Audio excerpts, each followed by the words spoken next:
எரியுது. என் வயிறெல்லாம் பத்திக்கிட்டு எரியுது. ஐயோ ஐயோ ஐயோ, கை கிட்டதுக்கு வாய் கிட்டாம போயிட்டே. 100 பவுனு, 100 பவுனு.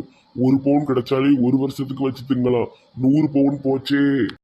எங்க இருந்து தான் வந்தானோ அந்த தாடிக்காரன். ச்சே, எப்படின்னா அவன் உள்ள வந்தான்? அந்த தாடிக்காரனை பேசாம கொண்டுடலாமான்னு பார்க்க. அவனாலதான் இவ்வளவும் ஆயிப்போச்சு. அவன் ஒரு சாதாரண பிச்சைக்காரன் தான். அவனுக்கு எங்க இருந்து இவ்வளவு தைரியம் வந்தது? துப்பாக்கிலாம் எப்படி கிடைச்சது என்னன்னே தெரியல. ஒரே மர்மமா இருக்கு. ஒருவேளை போலீஸா இருப்பானோன்னு. போலீஸ் அண்ணனே துப்பாக்கி வச்சிருக்கோம். அவன் ஹைட்டுக்கு போலீஸாலாம் இருக்கிறதுக்கு வாய்ப்பே இல்லை. அவன் குள்ளமா இருக்கிற ஆளை போலீஸ்ல எடுக்க மாட்டாங்க. வேற ஏதாவது சிபி அப்படி ஏதாவது இருப்பான்னு நினைக்கேன். 2 நாளா இல்லாம தானே இருந்தான். அப்புறம் திடீர்னு எங்க இருந்துனே வந்தான். வீட்டுல எதுவும் கேமரா இருக்கோன்னு. பானுமதி வீட்டுல எந்த கேமராவும் கிடையாது, எனக்கு நல்லா தெரியும். திருப்பி போகுமான வேற ஊர் மாப்பிள்ள மாதிரி வேஷம் போட்டு. முட்டாள் முட்டாள் முட்டாள் மாதிரி பேசாத. ஏற்கனவே கோயம்புத்தூர் மாப்பிள்ள நம்ம 2 வேஷம் போட்டோம். இனி வேற ஊர் மாப்பிள்ளன்னு போட்டா எப்படி அவன் நம்புவா? அப்ப எப்படின்னா அந்த 100 பவுனை எடுக்கிறது? எப்படியாவது எடுத்துடணும்னு எனக்கு உறக்கமே வரமாட்டுக்கு. வீடு புகுதுதான் எடுக்கணும், அதை விட்டா வேற வழியே கிடையாது. ஆனா அந்த தாடிக்கார அங்க இருக்கான், துப்பாக்கியோடு இருக்கான். என்ன செய்யனே தெரியல. ஏன்னா இன்னைக்கு நைட்டு எப்படியாவது இறங்கிடணும்னு, இல்லைன்னா நமக்கு எப்பவுமே கிடைக்காதுன்னு. முட்டாள் மாதிரி பேசிக்கிட்டு இருக்காத. திடீர்னு அங்கே போலீஸ் எதுவும் இருந்தால் என்ன செய்ய முடியும்? அது மட்டும் இல்லாமல் நகாவை இன்னும் அங்கே வச்சிருக்க போறா. பேங்க் லாக்கரில் கொண்டு வச்சுட்டானே என்ன செய்ய முடியும்? ஏதாவது யோசனை பண்ணுன, ஏதாவது யோசனை பண்ணி எடுக்கிற வழியை பாரு. யோசி மண்ட மூலெல்லாம் சூடாகுது. சார் சார் இன்ஸ்பெக்டர் சார், ஒரு முக்கியமான விஷயம். சொல்லுங்க கோவிந்தன். சார் ஜெயில இருந்து தப்பிச்சாங்களே சார் 2 கைதி. அவங்க எங்க பதுங்கி இருக்காங்கன்னு எனக்கு இன்ஃபர்மேஷன் வந்திருக்கு. Very good. 6 மாசமா அவனுங்க தான் தேடிக்கிட்டு இருக்கேன். இங்க இருக்கானுங்க. ஒரு கீழே ஒரு பாலடைஞ்ச வீட்டுல இருக்கிறதா நியூஸ் வந்திருக்கு சார். இப்ப போனா உடனே பிடிக்கலாம். உடனே ஜீப் எடுங்க, கிளம்புவோம். சார் இந்த வீட்டுக்குள்ளதான் பதுங்கி இருக்கானுங்க. நம்ம ரொம்ப மெதுவா போகணும். Hands up. ஓட முயற்சி பண்ணீங்கன்னா சுற்றுவேன். என்கவுண்டர்ல போட்டு தள்ளிடுவேன். திருட்டு நாய்ங்களா, 6 மாசமா தண்ணி காட்டிட்டு இருக்கீங்க, வசமா மாட்டுனீங்க. இனி ஆயுசுக்கு நீங்க வெளியே வர முடியாது. என்ன கண்டிப்பா இந்த தாடிக்கார வேலையா தானே இருக்கும். திருப்பியும் ஜெயில இருந்து தப்பிச்சு எப்படியாவது தாடிக்காரனை நான் போட்டு தள்ளிடுவேன். திருட்டு ராஸ்கல்களா, நடங்க ஸ்டேஷனுக்கு. தப்பிக்கவே முடியாத அளவுக்கு ஸ்ட்ரிக்டான ஜெயிலா போட சொல்றேன். ஐயோ, ஸ்ட்ரிக்டான ஜெயிலா? சார் முதல்ல இவங்க 2 பேரையும் தனித்தனி ஜெயில போடணும் சார். 2 பேரையும் வேற வேற ஊரை விட்டு மாத்தி விடுறேன். ஐயோ, அண்ணனை இனிமே நான் பார்க்க முடியாது.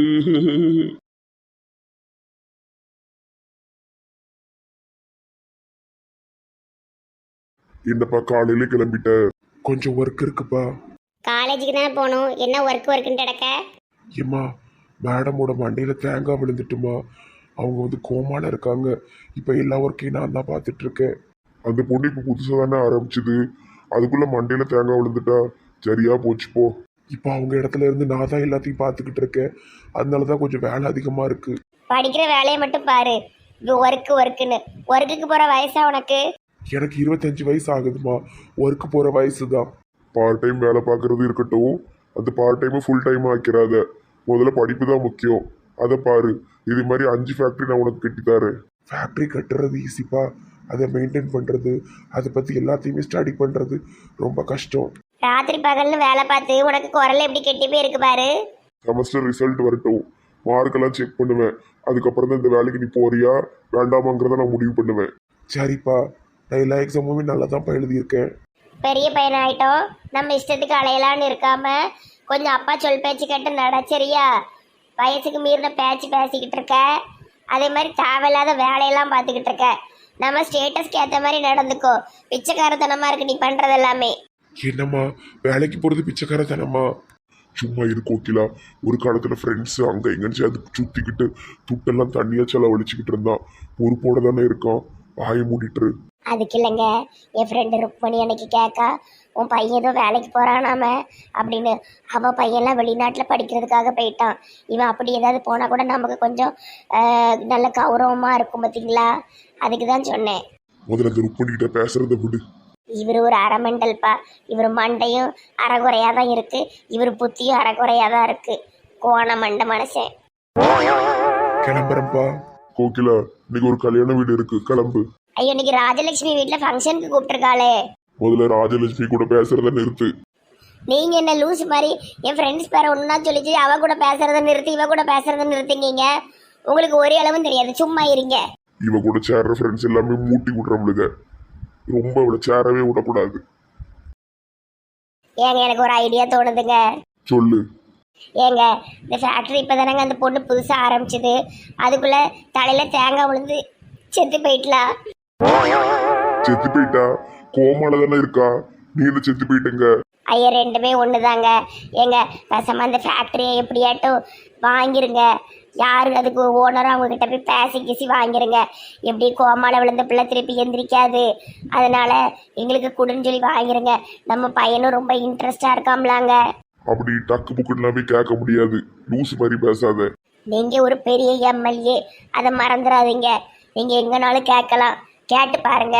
நம்ம பையனும் நல்லா கத்துக்கிட்டான், நல்ல ஃபேக்டரி ஓடிச்சுன்னா நமக்கு வருமானம் தானே. கொஞ்சம் விசாரிச்சு பாருங்க, ஓனர் யாருன்னு பாருங்க. பாப்போம். இழிச்சக்கா, பேங்க் மாமா எந்திரிச்சு நில்லுங்க. எதுக்கிட்டே? ஏன் 2 பேரும் எந்திரிச்சு நில்லுங்கம்மா. ஏட்டி எதுக்கு காலில் விழுத, என்னாச்சு? ஏன் ஆசீர்வாதம் பண்ணுங்கம்மா. 16 பெட்ரோ பெருவாழ்வு வாழ்ங்கோ. நல்லா இருப்பட்டி, நீ நல்லா சந்தோஷமா இருக்கணும். எந்திரி. ஏக்கா உன் வீட்டுக்கு வந்து 2 மாதம் ஆயிட்டு பத்துக்க. நல்ல சந்தோஷமா இருந்தேன். உன் பிள்ளை மாதிரி என்னையே பார்த்துக்கிட்டீங்க 2 பேரும். இப்போ நான் கிளம்ப வேண்டிய நேரம் வந்தாச்சு. நீங்கள் இன்னும் 1 மாசம் இங்கே இருக்கலாமே. என் பேங்க் மாமா உங்கள் வீடு ரொம்ப போராக இருக்குது. நீர் வேலைக்கு போயிருந்தீரா, அக்காவும் கதை பேச போயிருந்தா. நாங்கள் ஒத்தையில் உட்காந்து என்ன செய்ய? நான் போகிறேன் என் மொட்டை செல்லத்துக்கிட்ட. 1 மாசம் சொல்லி எப்படியோ 2 மாசம் உன்னை இருக்க வச்சுட்டேன். சரி, உனக்கு ரொம்ப பிடிச்சவங்க அத்தை பாட்டிக்கிட்ட போ. பங்கச்சக்காவும் கூப்பிட்டடக்காவை, கீதாவும் கூப்பிட்டடக்கா. நான் இந்த 1 மாதத்துக்கு அங்கே போயிடுவேன், ஒட்டச்செல்லம் வீட்டுக்கு. ஆமாக்கா, மதுலாம் வந்திருக்கா, எல்லாரும் சேர்ந்து ஜாலியாக கும்மி அடிப்போம். சரி சாப்பிட்டு போய் அவசரமா ஓடுத. எனக்கு காலையில் நீ செஞ்ச உப்புமாவை தின்னுட்டேங்க்கா, நல்லாவே இல்லை. ஒரு மாதிரி உப்பும் இல்லாமல் உரப்பும் இல்லாமல் சப்புன்னு இருக்கு. நீ கண்டிப்பாக அந்த உப்புமாயை எடுத்து பேங்கு மாமாவுக்கு கொடுத்துடாத. சும்மாவே அவர் குறை சொல்லுவாரு, நீ வேற எப்படி சொல்லிட்டியா? இனி அவர் தின்ன மாதிரி தான். பேங்க் மாமா நீங்கள் என்ன நல்லா பார்த்துக்கிட்டீங்க, தினமும் பண்டை வாங்கி கொடுத்து நல்லா அன்பாக இருந்தீங்க. ரொம்ப நன்றி. வரட்டா? சரிம்மா, பத்திரமா போயிட்டு வாங்கோ. சரி. திருப்பி எப்பவுமே நம்ம வீட்டு மேலே வருவீங்கோ? வீட்டு மேலே வர மாட்டேன், வீட்டுக்குள்ளே வருவேன். ஒரு 4-5 மாதம் போட்டோன்னே. சரிம்மா. செல்லம் செல்லம் மொட்டை செல்லம் ஏன் செல்லம். நல்ல பிள்ளை, அன்பான பிள்ளை. இவளுக்கு ஒரு நல்ல வாழ்க்கை அமைஞ்சிட்டுனா நல்லா இருக்கும். இப்படி பாவம் வீடு விடா அலைய வேண்டியது இருக்காது. அவளுக்குன்னு ஒரு புருஷன், அவளுக்குன்னு ஒரு வீடு இருக்கணும். சரோம்மா, நம்ம ஆபீஸ் மேலே ஒருத்தர் இருக்காம்ல, ரவி, அவன் எப்படி? ஐயா, அவங்க அம்மா தானே பெரும் பணத்தாசை பிடிச்ச பொம்பளைன்னு சொன்னீங்க. அது மட்டும் இல்லாமல் ரவியும் ஒரு பயந்தாங்கோழியெல்லாம் சான்ஸ் நாளைக்கு கட்டி வைக்கக்கூடாது. நல்லா அவளை புரிஞ்சுக்கிட்டு அவட்ட சந்தோஷமா இருக்கிற பயலாக தான் பார்க்கணும். ரவி அவள் அம்மா பின்னாடி பயந்து ஓடுவான். யாத்தாடி ரவிலாம் வேண்டாம். சரி, நம்ம நல்ல மாப்பிள்ளையை பார்ப்போம். பாபுக்கு ஒரு தம்பி இருக்குன்னு சொன்னாவ, அதை கண்ணிலே காட்ட மாட்டேக்காங்க. அந்த தம்பியை முடிச்சா இவளும் வந்த செல்லம்மா பாட்டியோடி சந்தோஷமா இருப்பா. சரி பாப்போம், என்னைக்கு வாரான் பாபுக்கு தம்பி. பாபு கூட மேலே பிறந்த தம்பியா? என்னது கூட மேல பிறந்தது, பேஸ்கெட் மேல பிறந்ததுன்னு ஒரு தமிழ்ல தீய வைக்க கூட பிறந்த தம்பி கிடையாது. அது என்னமோ சொந்தம். அந்த தாத்தாவுக்கு தம்பி மவனா ஏதோ ஒண்ணுன்னு சொல்லுவாவ. ஓஹோ, அப்படியா? சரி, அவன் வரட்டும், எப்படி இருக்கான்னு பாப்போம். ஆமா பாப்போம். தினமும் இந்த பாட்டு பார்த்தாதான் எனக்கு நிம்மதியா இருக்கும். கீதா, கீரை கூட்டு என்ன ஆச்சு? தினமும் கீரை கூட்டு தின்னாதான் எனக்கு நிம்மதியா இருக்கும். கொண்டா சாப்பாடு சாப்பிட்றதுக்கு முன்னாடி ஒரு கிண்ணம் கீரையை நல்லா கூட்டு வச்சு தங்கணும், நல்லது உடம்புக்கு. தினமும் கீரையை தின்னுங்க, உங்களுக்கு வயிற்றால புடுங்க போகுது. இது வைரம் பாஞ்ச கட்டை, ஒன்றும் செய்யாது. கொண்டா. இந்த வீட்டில் தினமும் பேக்ரவுண்டில் இந்த பழைய பாட்டு, அப்புறமா மதியானம் ஒரு கிண்ண நிறைய கீரை, இது தொடர்ந்து வாடிக்கை ஆகிக்கிட்டு இருக்கு. கீரை பொரியல் நல்லா இருக்கும். உங்களுக்காக தினமும் கீரை வாங்குறதுக்கு மார்க்கெட்டுக்கு போக வேண்டியதா இருக்கு, எரிச்சலா இருக்கு. தினமும் ஊர் சுத்த போறல்ல, அப்படியே கீரை கட்டு வாங்கிட்டு வர வேண்டியதானே. இந்தாங்க தின்னுங்க. ஏ கொண்டா கொண்டா கொண்டா கொண்டா கொண்டா. உப்பே போடாம கொண்டு வருவா. உப்பு இல்லாத பண்டம் குப்பையிலே. வயசு வருதா போதா, உப்பு உரப்பு புளிப்பு இனிப்பு எல்லாத்தையும் வயசானதுக்கு அப்புறம் கம்மி பண்ணணும். இதே பாட்டு உடஞ்ச ரெக்கார்டு மாதிரி தினமும் ஓடிக்கிட்டு இருக்கப்பா. வாட்டி வா. இணைந்த கைகள். இணைந்த கைகள் இணைந்த கைகள். ஏட்டி என்ன திடீர்னு இப்போ வந்திருக்க? கொஞ்ச நேரம் கழிச்சு தான் நானே அங்கே பேச வந்திருப்பேன் மரத்துக்கடியில். இது வேற ஒரு முக்கியமான விஷயம் சொல்லணுக்கா. என்ன விஷயம்? எங்கள் பாபு எப்படி இருக்காருலக்கா, அந்த மென்டல் மனுஷன் என்னைய வந்து பைத்தியக்கார ஆஸ்பத்திரியில் சேர்க்கணுன்னு வேனெல்லாம் கூப்பிட்டு வந்துட்டாங்க. பெரிய கூத்தா போச்சு. தப்பிச்சோ முளைச்சோன்னு ஓடி வந்துட்டேன். நாளாக 2-3 நாளைக்கு வீட்டுக்கெலாம் போக மாட்டேன். போனால் அந்த மென்டல் போய் அங்கே தான் சுற்றிக்கிட்டு இருப்பான். கொண்டு போய் நீ பிடிச்சி இங்கே கொண்டு விட்டுருவான். எங்கள் பாபு மனுஷன் முழின்னு முழிச்சிக்கிட்டு இருக்காருக்கா. திருட்டு முழி முழிச்சிக்கிட்டு இருக்காரு. சொல்ல வேண்டியதானே என் பொண்டாட்டி பைத்தியம் இல்லைன்னு வேலை போயிருமா. அதுக்குன்னு ஒன்றும் சொல்ல மாட்டேக்காருக்கா. அடக்கடவுளே, இப்படி இல்லாம நடக்கும்? நீ சொல்ல வேண்டியதானட்டி நான் பைத்தியம் இல்லைன்னு. எந்த பைத்தியம் வந்து தான் பைத்தியம்னு சொல்லியிருக்கு? எல்லாம் நான் பைத்தியம் இல்லை, நான் கரெக்டாக இருக்கேன்னு தான் சொல்லும். நான் வேற அவர் வந்த உடனே நம்ம கொஞ்சம் நடிப்புன்னு சொல்லி கொஞ்சம் ஓவர் ஆக்டிங்கை போட்டுட்டு மாமா பிஸ்கோத்துங்கிற மாதிரி மாமா சாக்லேட்டு அது இதுன்னு கொஞ்சம் நடிச்சு விட்டுட்டேன். அப்போ கன்ஃபார்மாக மெண்டல்னு நம்பியிருப்பாம்ல. அப்போ சும்மாவா விட்டு வைப்பான்? ஏக்கா ஒரு 2-3 நாளைக்கு நான் இங்கே தான்க்கா இருப்பேன். யார் வந்தாலும் உள்ளே விட்டுறாதீங்கக்கா. ஹாலில் இருக்கிறதே சேஃப்டி இல்லை. வாங்கக்கா பெட்ரூமுக்கு போயிடுவோம். ஏன் கீதாக்கா கீதாக்கா, என்னது நெட்ட குரங்கு இங்கே உட்காந்துருக்கு? ஏட்டு என்ன கீதாக்கா வீட்டு பக்கம் வந்திருக்க, என்ன விஷயம்? ஏடி நான் இன்னைக்கு தான் உங்கள் வீட்டுக்கு வரலான்னு கிளம்பி நிற்க, நீ இங்கே வந்து உட்காந்துருக்க. நான் 3 நாளுக்கு இங்கே தான்ப்பா இருப்பேன். நான் அந்த பக்கமே வரமாட்டேன். நீங்கள் அத்தை பாட்டிகிட்ட சொல்லியிருந்தேன். வேண்டாம் வேண்டாம் நான் அங்கே இருக்குன்னு யார்ட்டையும் சொல்லிடாத. ஏன் ஏமிட்டி தலைமறைவாக இருக்க, என்ன விஷயம்? இப்போ தான் அந்த விஷயத்த சொல்லி முடித்தேன். திருப்பியும் உன்ட்ட சொன்னால் போர் அடிக்கும். அப்புறமா நீயே தெரிஞ்சுக்கோ. ஜோதி பாட்டி கீதாக்கா வாங்க பெட்ரூமுக்கு போவோம். இங்கே ரொம்ப நேரம் இருக்க வேண்டாம், பயமாக இருக்குது. அந்த ஆள் வந்துடுவான். நீ போ நாங்க வாரோம். எந்த நேரம் இந்த பாட்டு தான் ஓடிக்கிட்டு இருக்கு போல. சரி இனி இருக்கிற 3 நாள் நம்ம எல்லா சேனலையும் மாற்றி விட்டுருவோம். ஏன் கீதாக்கா இவ எதுக்கு இப்படி மெண்டல் மாதிரி பேசிக்கிட்டு இருக்கா? அதான் மேட்ரு, அவன் மெண்டல், அதுதான் மேட்ரு. ஏன் ஒரு அளவும் புரியலப்பா. பெட்ரூமுக்கு வா, என்ன விஷயம்னு நான் சொல்லுதேன். ஏன் என்னையா இப்படி சஸ்பென்ஸ் வைக்காவ? கேரு, அவ இங்க இருக்கான்னு எல்லாருக்கிட்டையும் போய் வளரிட்டு இருக்காத. அவளுக்கு பெரிய ஆபத்து இருக்கு. ஆமா சொல்லிவிட்டேன். என் தோழி இணைந்த கைகளுக்கு ஏதாவது ஒண்ணுன்னா நான் சும்மாவே இருக்க மாட்டேன். ஆமா போய் தீ குளிங்க, ஆளு மண்டையும் பாரு. ஜெவாஜி அப்புறமா வந்து உங்களை பார்க்கேன், போயிட்டு வாரேன். ஜோதி பாட்டி உங்கள் மேலே சாஞ்சிக்கிடுதேன். சாஞ்சிக்க மண்டையில என்ன 7 ஊர் அழுக்கு இருக்கு.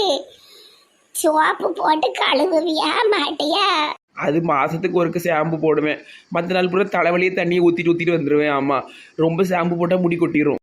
அரமண்டல், மண்டையில இப்படி அழுக்கு சேர்த்து வச்சாலும் முடிக்கட்டும். வாரத்துல ஒரு நாளாவது ஷாம்பு போட்டு கழுவிடணும்.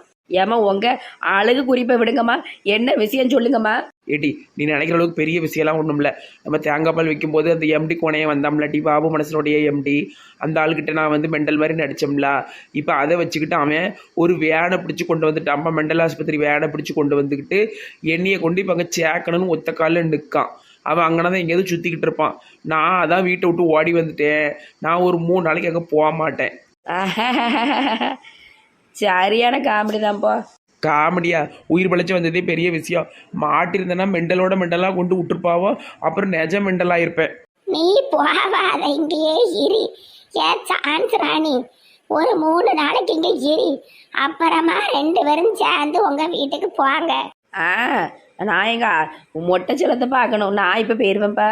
ஏய் நெட்டவழி இங்க இருக்காளாட்டி, அவளுக்கு கம்பெனி கொடுக்கறதுக்கு ஒரு 3 நாள் இங்க இரு. எல்லாரும் ஜாலியாக கும்பி அடிப்போம், அப்புறமா போ.